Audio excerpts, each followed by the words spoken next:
Hey everyone, today we are going to be talking about what you should expect from the BRO2022 premium format and why you should be hyped about it.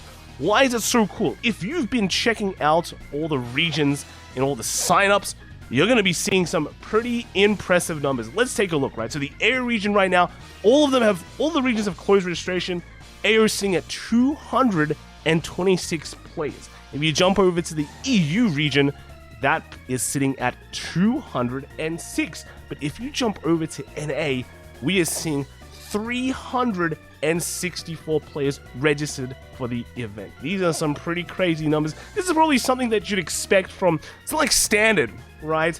But, you know, people have been asking, how does these online tournaments fit?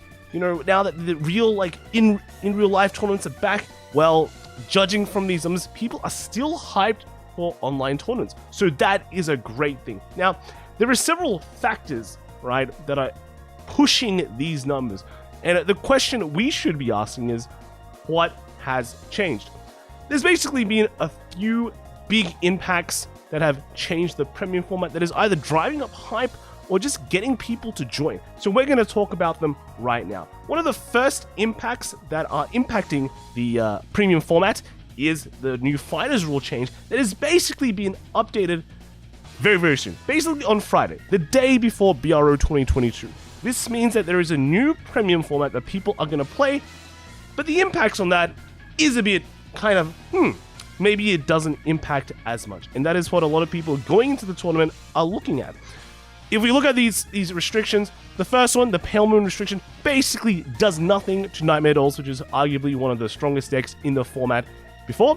But then they actually did hit out Mega Colony, which means that the old Order Colony deck, we're probably not going to see as much. But the real impact that is basically pushing a lot of, how do you say, hype for the premium format is actually the P Clan Collection set. Now, this set has done wonders for a lot of clans. It's introduced a lot of kind of strength and power for a lot of clans in just premium itself. It's also revived a lot of scenes, like the Japanese scene is suddenly interested in premium again, and this is kind of maybe a new renaissance for the format that hasn't seen in a while. It did see some big kind of interest after the last big massive ban wave last year, but you know, when you get a new set, you get new cards and you get new strategy. Now, going into the formats, right, going into the tournament, there are a lot of decks that we can actually expect from BRO 2022 Premium, right? We have the old regulars, right? These are the established decks. You've seen these decks at Springfest already, and they might have done well, they might have not done well, but they're there, and they really haven't changed, or they've gotten slightly better. We've got the Pale Moons, the Nightmare Dolls, we've got the Regalia decks, the Grand Blue, right? Everyone's playing Grand Blue. We have the Bermuda Triangle decks, you know, the Highlander stuff. We have Aquaforce, that's still good. Narukami, always been there. And, you know, the Royal Paladins. The Royal Paladins, a bit of an iffy one, but people have been playing Jewel Knights and doing relatively well with that. It'll be pretty cool to see what happens in BRO 2022. But because of Premium Clan Collection, right, there are a lot of decks that have gotten buffed, right? So these are kind of the rising decks in the format. Angel Feather, a deck that kind of has been relatively irrelevant for a very, very long time, has suddenly got a new lease in life thanks to its Premium Clan Collection buffs. And then we have things like Shadow Paladin getting very, very strong cards. Murakumo kind of been sitting around for quite a long time, kind of roguish, but maybe we're going to see some big impacts in BRO 2022.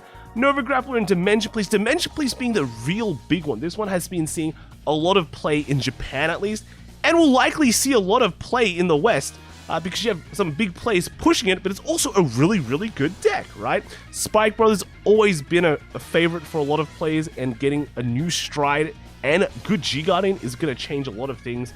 Dark Irregulars, Geek Chronicle, and Great Nature all getting some nice little cool stuff that might just push it over the edge. These are decks that either, you know, now are good or have gotten like super buffed, or had just been like, you know, hanging around the side, but you know, with the right amount of just plays and innovation, they can see some, you know, new lease in life. And then we have the rogue decks that kind of aren't played as much, but you still have to look out for because they'll definitely be played. You have the Gold Paladins, the Kaguru, the Nubatama, Tachikaze, Link Joker, but then you also have the Mega Colony. Now, we said Mega Colony got hit, right? They got hit, their Auto Colony is dead, but we've been seeing a lot of talks about how a Flagbird Colony deck can be really good because of the new Stride again from Premium Collection, able to buff the multi-attack of Flagbird in Premium to might be competitive. So we might see this deck still rise, like Mega Colony still do good because of this Flagbird deck, and then an Oracle thinking. These are kind of the rogue decks. I'm pretty sure a lot of players will think differently. They'll be thinking, my rogue deck is definitely not a rogue deck. It is a good deck, but we'll see. I think all of these decks do have a good chance of popping up in BRO and topping, and we just might see them somewhere, right? Somewhere. If you've been paying attention, though, there is actually just one deck or one clan that you might not see, and that is the decks not to expect at BRO2022 Premium. That's just Neo Nectar, right? Unfortunately, Neo Nectar basically it got a good stride, but really overall the entire package kind of isn't there. Now, I'm probably going to be wrong, but hey, you know, if you can prove me wrong, more power to you, right? So hopefully we might see this, we might not, I don't know, maybe like round 1, but in terms of topping, I don't really think Neo Nectar will be there. And that's pretty much it, right? Rip Neo Nectar.